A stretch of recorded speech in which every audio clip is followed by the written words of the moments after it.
లోకములో ఉన్న వాళ్ళందరూ ఒకటి నమ్ముతారు. అది క్రైస్తవ్యమైన, హైందత్వమైన, మహమ్మదీయులైన, ముస్లిమ్స్ అయినా లోకము నమ్మేది ఒకటి ఉంది. మంచి పనులు చేస్తే ఏడిపోతారు? పరలోకాలు. చెడ్డ పనులు చేస్తే నరకం పోతాం. ఇదే కదా అందరు నమ్మేది. లోకము నమ్మేది మంచి చేస్తే పరలోకం పోతాము, చెడు చేస్తే నరకం పోతాము. పరలోకం పోయి అంత మంచి చేస్తున్నావా? మరి ఇప్పుడు మీ ప్రక్కోళ్ళ కంటే మంచోళ్ళు ఉండొచ్చు మీరు, కానీ పరలోకం పోయి అంత మంచి చేస్తున్నారు ఎవరన్నా? చెయ్యట్లే. పరలోకం పోయి అంత మంచి అనంటే యేసు ప్రభువులాగా జీవించాలి. యేసు ప్రభు ఎప్పుడన్నా పాపం చేశాడా? చేయలే కదా. ఆయన వంటి జీవితము నీ జీవితం అయితే నువ్వు పరలోకం పోతావు. చేస్తే అట్లా చేయాలి, లేకపోతే చేతగాదు దేవా అని ఒప్పుకోవాలి. కానీ చేస్తా అని చేత కాకుండా చేస్తా అని అంటే పోయేది ఏడికి? నరకానికే పోతారు. అయితే ఇప్పుడు ఒకటి అర్థం చేసుకోండి. సువార్త అనేది పరలోకానికి ఎందుకు పోరు మనుషులు, నరకానికి ఎందుకు పోతున్నారంటే ఒక సత్యము అర్థం చేసుకోవడానికి ప్రయత్నం చెయ్యనందుకు, లేదా అర్థమైనా కాదన్నందుకు. మత్తయి సువార్త 7వ అధ్యాయం 13లో ఒక మాట ఉంటుంది. విశాల మార్గం ఉంది, అందులో అనేకులు ప్రవేశిస్తారు, అది నాశనమునకు పోవు మార్గము. జీవానికి పోయే మార్గం ఉంది, ఇరుకు మార్గం. దాంట్లో నడిచేది కష్టం కాదు, అందులో నడిచేది ఈజీయే. కానీ నడవాలంటే దాన్ని కనుక్కోవాలి కదా, ఆ రోడ్డు కనిపించాలి కదా. దానిని కనుగొనువారు కొందరే. ఆ మాట గమనిస్తున్నావా? అందులో నడవడం ఈజీ, కానీ అది కనపడము కొందరికే కనబడుతుంది. దానినే సువార్త అంటారు. ఇప్పుడు సువార్త నేను చెప్తాను, మీకు అర్థమవుతుంది. కొంతమంది నడుస్తారు అందులో, కొంతమంది వద్దని అంటారు. అది కనుక్కోవడమే కష్టము. వాకింగ్ ఈజ్, రక్షణ ఈజీ. సువార్త అర్థం కావడము కొంచెము ఆలోచించాలి. రెండవది, విశ్రాంతిలో ప్రవేశించడానికి ప్రయాసపడుడి అంటాడు. హెబ్రీ పత్రిక 4వ అధ్యాయంలో ఉంటుందండి. అది 14వ వచనం చదవండి. హెబ్రీ 4:14. ఒక్కసారి విశ్రాంతిలో వస్తే ఇంకా వాడికి విశ్రాంతే, కానీ అందులో వాడు పోవడానికి ఇష్టపడాడు, ప్రయాసపడాల. సువార్త అర్థం చేసుకోవడానికి ప్రయాసపడాల. మనుషులు మంచి పనులు చేయడానికి ప్రయాసపడుతున్నారు, కానీ సువార్త గ్రహించడానికి ప్రయాసపడట్లే. మంచి పనులు చేయడానికి ప్రయాసపడితే నువ్వు అది చేయలేవు కనుక నరకం పోతావు. సువార్త గ్రహించడానికి ప్రయాసపడు. అసలు ఏంటిది? ఏమి చేస్తే అసలు సువార్త అంటే ఏమిటి? యేసు ప్రభు చనిపోయి పాత పెట్టబడ్డాడు, తిరిగి లేచినాడు, ఇదే సువార్త అని చాలా మంది చెప్తుంటారు. మరి అది అందరూ నమ్ముతారు కదా, కానీ పోరు కదా పరలోకానికి. ఏమి నమ్మాలనో చెప్తున్నాను చూడు. ఏంటిది సువార్త చెప్తున్నాను. ఏ సువార్తను నమ్మితే ఈ ఒక మాట ఒకసారి చెప్పాను, మరొకసారి లాస్ట్ ఇది చెప్తాను వినండి. ఇక్కడ దేవునంత నీతిమంతులు ఎవరైనా ఉన్నారా? దేవునంతా లేరా? ఇంకా అయిపోయి ఇంకా పరలోకం ఎట్లా పోతారు మరి? నిజంగా ఆలోచించండి. దేవునంత నీతిమంతులు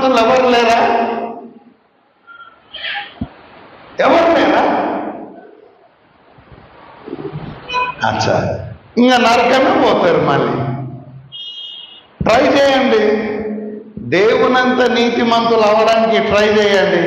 నేను ఒక మాట చెప్తా, దేవునంత నీతిమంతులు అయ్యే కిటుకు చెప్పాలా? నేను దేవునంత నీతిమంతుణ్ణి అని నేను అంటే మీరు నమ్ముతారా? రాళ్ళు లేవు బ్రదర్, ఉంటే కొడుదుము అంటారు కదా. పక్కకు రాళ్ళు ఉంటే ఇసిరి కొడుదురు, కానీ రాళ్ళు లేక తప్పించుకున్నా, మీ చేతిలో రాళ్ళు లేక. నేను దేవునంత నీతిమంతున్నంటే మీరు నమ్ముతారా? నమ్మరు కదా. కానీ నీతిమంతులైతేనే, దేవునంతటి నీతిమంతులైతేనే పరలోకం పోతారు. శాస్త్రుల నీతి కంటే, పరిసయుల నీతి కంటే మీ నీతి అధికము కాని ఎడల మీరు దేవుని రాజ్యంలో ప్రవేశించరు అని యేసుప్రభు అంటున్నాడు. దేవునంతటి నీతిమంతులు మాత్రమే పోతారు. ఆ మాట అర్థం అయ్యేదే సువార్త. ఈ మాట అర్థం కాకుండా ఆటంకం ఎవరు చేస్తుండ్రు తెలుసా? సాతానుడు. 2 కొరింథీ 4వ అధ్యాయము 4వ వచనం నుంచి చదువుదాం. 2 కొరింథీ 4వ అధ్యాయము 4వ వచనం నుండి చదువుదాము. అసలు సైతాను ఎంత కష్టపడుతున్నాడంటే ఒక్కటి అర్థం కాకుండా చేయాలని ట్రై చేస్తున్నాడు సాతానుడు. చదవండి 2 కొరింథీ 4:4.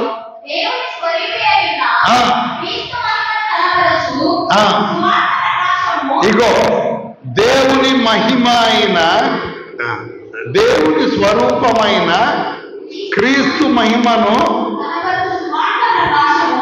కనపరచు సువార్త ప్రకాశము. మనుషు సువార్త అనేది ఒక వెలుగు లాంటిది. ఆ సువార్త వెలుగు మనుషులకును ప్రకాశించకుండా నిమిత్తము ఈ యుగ సంబంధమైన దేవత అంటే సాతానుడు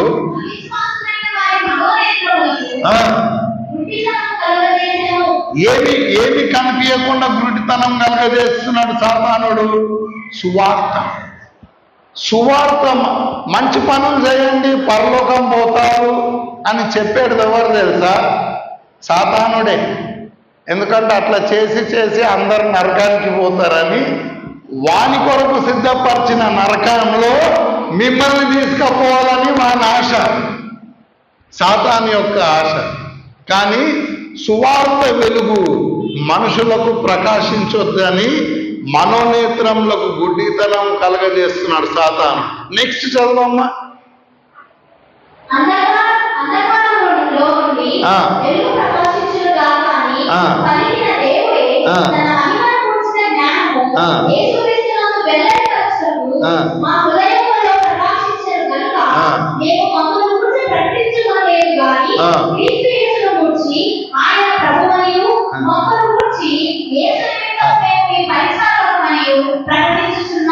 సువార్త అర్థమైతే అది ప్రకాశము మన హృదయంలో ఉంటుందని చెప్పి ఇంకొక అధ్యాయం కిందికి పోతే చెప్తున్నాడు సువార్త ఏంటిదో. ఇంకొక అధ్యాయం 5వ అధ్యాయం 21వ వచనం చదవండి. మనము ఆయన యందు అంటే యేసు ప్రభువు నందు. ఎదిగో నేను దేవునంత నీతిమంతున్నంటే మీరు నమ్మలే. కానీ ఇప్పుడు చూడండి, మనము అంటే మనుషులమే కదా. మనము యేసు ప్రభువు నందు దేవుని నీతి అగున్నట్లు పాపమెరుగని యేసు ప్రభువును మన కోసము పాపముగా చేసెను. ఇది అర్థం కాకుండా చేస్తున్నాడు సాతానుడు. ఇది మీకు ఒక్కటి అర్థమైతే మీరు పరలోకం గ్యారంటీ. ఇది అర్థం కాకపోతే నరకం కూడా గ్యారంటీ. ఇప్పుడు ఇది ఏంటిదో చూద్దాం. మనల్ని ఏమి చేయాలనుకుంటున్నాడు దేవుడు? మనము దేవుని నీతి అగునట్లు, మనము యేసు ప్రభువు నందు దేవుని నీతి అగునట్లు పాపము ఎరుగని యేసు ప్రభువును మన కొరకు పాపముగా చేశాడు. ఇగో ఇది ఒక్కటే మనం క్లోజ్ చేస్తున్నాము. నీవు చెయ్యని పనిని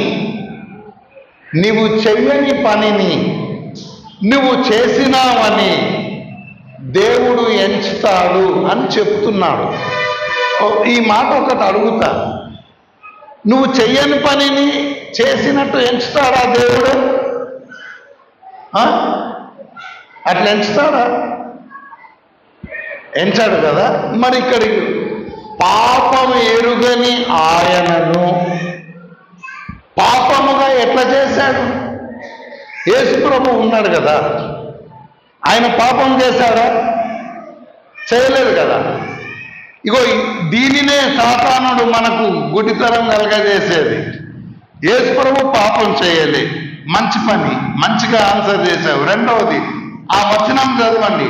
యేసు ప్రభు పాపముగా చేయబడ్డాడా? ఏమండి, చేయబడ్డాడా?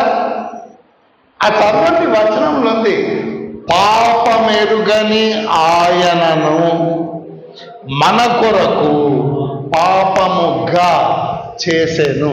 నేను అడుగుతున్నా, ఆయన పాపం చేశాడా? చేయలేదు కదా. పాపపు క్రియలు లేని యేసు ప్రభు పాపముగా ఎట్లా చేయబడ్డారు? చూస్తున్నావా? నీ పాప జీవితము యేసు ప్రభు మీద మోపి, నా పాప జీవితము యేసు ప్రభు మీద మోపి, లోకంలో మీ పేర్లు అన్ని పెట్టుకోండి, మీ పాప జీవితాలు ఉన్నాయి కదా, మన పాప జీవితం అంతా యేసు ప్రభు మీద మోపి, ఆయన చెయ్యని పాపము ఆయన మీద మోపి, ఆయన చేసినాడు అని ఎంచి శిలువ మీద దేవుడు ఆయనను శిక్షించినాడు కదా. నమ్ముతారా? మరి ఇప్పుడు చెయ్యంది చేసినట్టు ఎంచింది కదా దేవుడు. యేసు ప్రభు పాపం చేశాడా? చేయలే. చేసినట్టు ఎంచాడా? అగో ఎంచినాడు. ఎట్లా? నీ పాపము ఆయన మీద మోపి, మనందరి పాపము ఆయన మీద మోపబడిన పాపం అయినదా? ఆయన చేశాడా? చేయలే. ఆయన చెయ్యని పాపము ఆయన మీద మోపి, చేసినట్టుగా ఎంచి, ఆయనను శిలువ మీద ఎట్లా శిక్షించాడో ఈ గుడ్ న్యూస్ వినండి. ఆయనను నమ్మితే ఆయన జీవితంలో పాపం ఉందా? మడత మచ్చ కలంకము ఉందా ఆయన జీవితంలో? యేసు ప్రభు జీవితంలో లేదు కదా. ఎవరైతే యేసు ప్రభువుని నమ్ముతారో ఆయన జీవితము మీ మీద మోపి, నువ్వు దేవునంత నీతిమంతురాలవు అని ఎంచుతున్నాడు. ఇక్కడ నీలాగా పాపం యేసు ప్రభు చేయలేదు, యేసు ప్రభులాగా పరిశుద్ధమైన జీవితము నువ్వు కూడా జీవించలేదు. కానీ జీవించినట్టు ఎంచుతానని దేవుడు అంటుండు. మీరు నమ్ముతారా? నమ్మమంటారు, అందుకే నరకం పోతారు. మీరు నమ్మకండి. పోనీ మీరు అవుతారా? మరి మీరు వినండి, యేసు ప్రభులాగా మనము జీవించలేమని దేవుడు ఎరిగి ఆయన జీవితమును మన మీద మోపి జీవించినావు నువ్వు ఆయనలాగా అని అంటున్నాడు. నీ పాప జీవితం ఆయన మీద మోపి ఆయన మనలాగా జీవించినాడని ఆయన ఇక్కడనే వస్తుంది, మామూలుగా కాదు, పాస్టర్లతో కూడా వస్తుంది. యేసు ప్రభు చేయని పాపం ఆయన మీద మోపిండా దేవుడు? మోపలేదా? ఆఖరికి ఇట్లా కూడా అయినరా మీరు? యేసు ప్రభు మన పాపాల కొరకు చనిపోలేదు అంటుండ్రా? యేసు ప్రభు చెయ్యని పాపములు యేసు ప్రభు మీద మోపబడ్డాయా? చెయ్యని పాపానికి శిక్ష అనుభవించిందా? అదే గుడితనం బాగానే కలగజేసిండే సాతానుడు. ఇదే చెప్తున్నా, ఆయనలాగా నువ్వు జీవించినావని నిన్ను ఫ్రీగా ఎంచాలని, నీ పాపము ఆయన మీద, ఆయనను నమ్మితే ఆయన నీతి నీ మీద మోపి నిన్ను ఉచితంగా నీతిమంతులుగా తీరుస్తాను. ఇంకొన్ని మాటలు చదువుతాము. రోమాపత్రిక 3వ అధ్యాయము 24వ వచనం చదువుతాము. రోమా 3:24. యేసు ప్రభువును నమ్మవారు ఆయన కృపచేతనే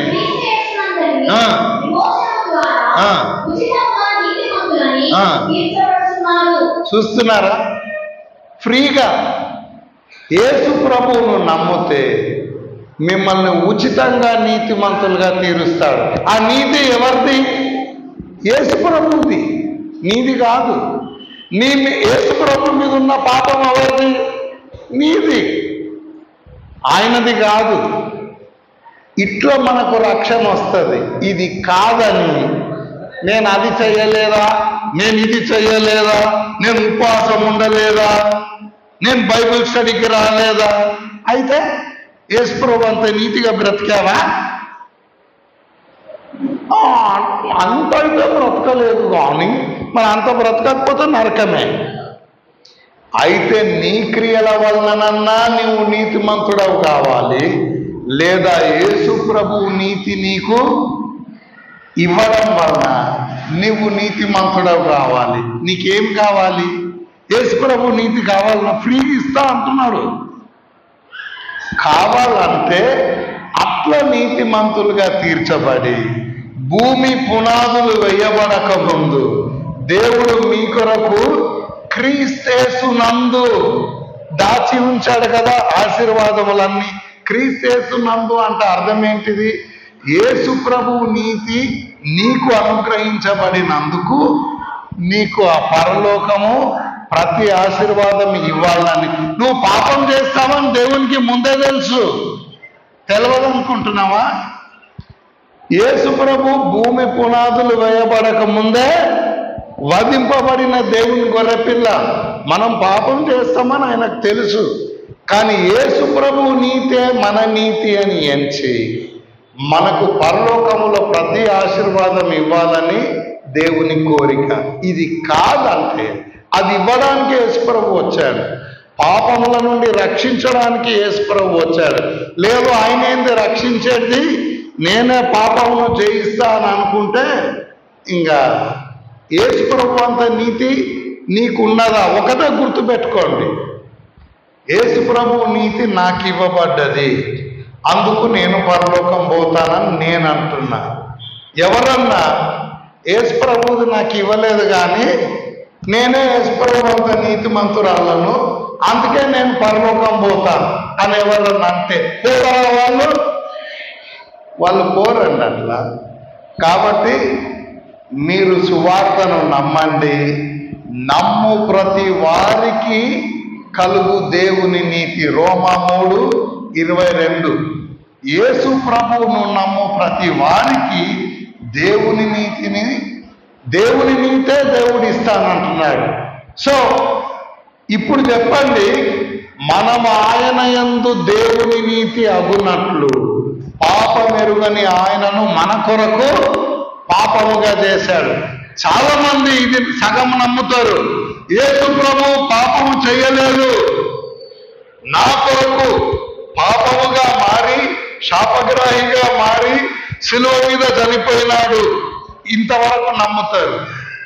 మనము దేవుని నీతి అగున్నట్లు కదా ఆయన క్లైంట్, అది వదిలిపెట్టేస్తారు, అందుకే నరకానికి పోతారు.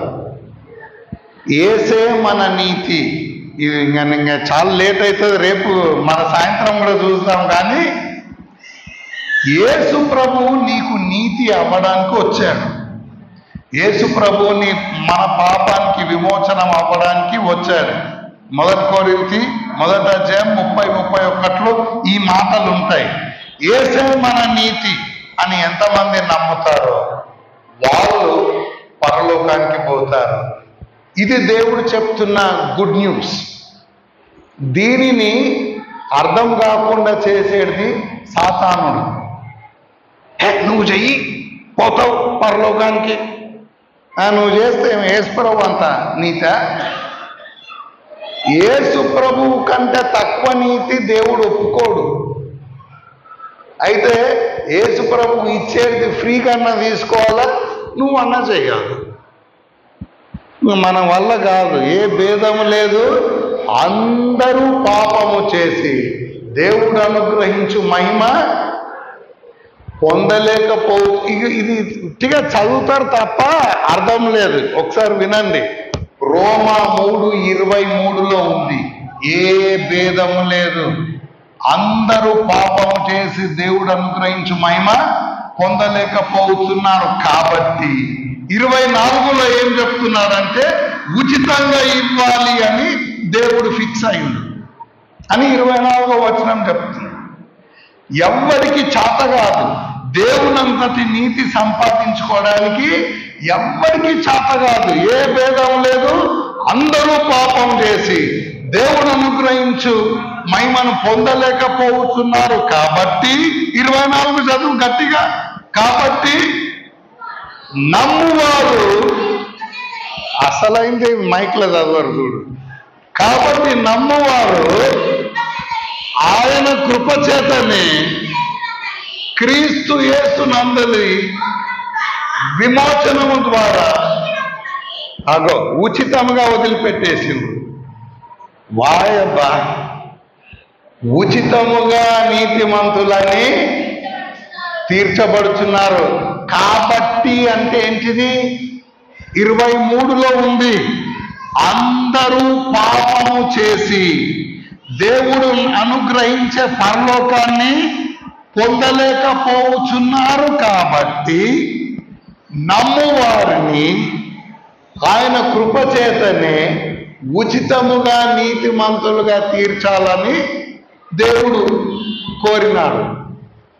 కానీ ఇంకా అర్థమైతేలే, నేను ఇంకా చేస్తాను, అందరూ పాపము చేసి నరకం పోతున్నారేమో కానీ నేను పుణ్యం చేసి పరలోకం పోతాను అనుకున్నటోళ్ళు కొంతమంది ఉన్నారు. వాళ్ళని అట్లా మోసం చేస్తున్నాడు సాతానుడు. అందులో పరిసయ్యులు కొంతమంది. అందరూ పాపం చేస్తారు సార్, నేను కాదు, నేను వారములకు 3 మార్లు ఉపవాసం ఉంటాను, నేను దశమ భాగం ఇస్తాను, నేను నా క్రియల ద్వారా పోతాను అని చెప్పి నరకం పోతుంది. కానీ వాక్యం చెప్తుంది, అందరూ పాపము చేసి దేవుడు అనుగ్రహించు మహిమ పొందలేకపోతున్నారు. కాబట్టి నమ్మువారు, యేసు ప్రభువును నమ్మువారు ఆయన కృపను బట్టి ఉచితముగా నీతిమంతులుగా తీర్చబడుతున్నారు. అందరిలోనూ ఉన్నవా? అందరూ పాపము చేసి దేవుడు అనుగ్రహించు మహిమ పొందలేకపోతున్నారు అనే గుంపులను ఉన్నావా లేవా? ఉన్నావు. కాబట్టి ఫ్రీగా తీసుకో. యేసు ప్రభువా, నీ నీతిని నాకు ఫ్రీగా ఇస్తా అన్నావు, నాకు కావాలి అంటే ఉచితంగా నీతిమంతుడు అంటాడు. పరలోకం పోతావు. నువ్వు నరకం పోవాల్సిన పని లేదు, ఫ్రీగా పరలోకం పోతావు. వద్దన్నందుకు సాతాను కొరకు సిద్ధపరచబడిన నిత్య అగ్నిగుండానికి పోతాం. అది దేవుని చిత్తం మాత్రము కాదు. రక్షణ పొందేది ఈజీయా కాదా? ఈజీ. ఎంతమందికి యేసు ప్రభు నీతి కావాలా? ఫ్రీగా. Praise the Lord. ప్రార్థన చేస్తాము. అయితే ప్రార్థన చేస్తాము. ప్రేమ కలిగిన పరలోకపు తండ్రి, నీవు భూమి పునాదులు వేయబడకముందు పరలోకంలో ఉన్న ప్రతి ఆశీర్వాదం మా అందరికీ ఇవ్వాలని, మా పేర్లన్నిటిని నీ జీవగ్రంథంలో రాసుకొని ప్రభువా యేసు ప్రభు నందు మమ్మలను దీవించాలని, కాలము సంపూర్ణమైనప్పుడు నీ ప్రియ కుమారుణ్ణి ఈ క్రిస్మస్ రోజున ఈ లోకానికి పంపినందుకు ఎంతో వందనాలు ప్రభువా. నీవు మా రక్షకుడవు, పాపుల రక్షకుడవు. ఎంతటి పాపినైనా నీవు క్షమించి ఉచితముగా నీతిమంతులుగా తీర్చడానికి కొరకు నువ్వు వచ్చావు ప్రభువా. నీవు ఈ ఇస్తున్న రక్షణను బట్టి వందనాలు. అనేక మంది నీ ఉచితమైన నీతిని పొందాలని ఆశపడ్డారు. వారందరికీ నీవు వారిని నీతిమంతులుగా తీర్చినందుకు వందనాలు. ఆశీర్వదించి దీవించి మేము పరలోక పౌరులమన్న ధైర్యంతో జీవించే కృప దయచేయమని, మిగతా కార్యక్రమం అంతటిని నీ దయగలిగిన హస్తాలకు అప్పగించుకుంటూ, సాతానుడు విత్తిన ఈ వాక్యాన్ని ఎత్తుకుపోకుండా నువ్వు భద్రపరచమని యేసు నామమున ప్రార్థిస్తున్నాము తండ్రి. ఆమేన్.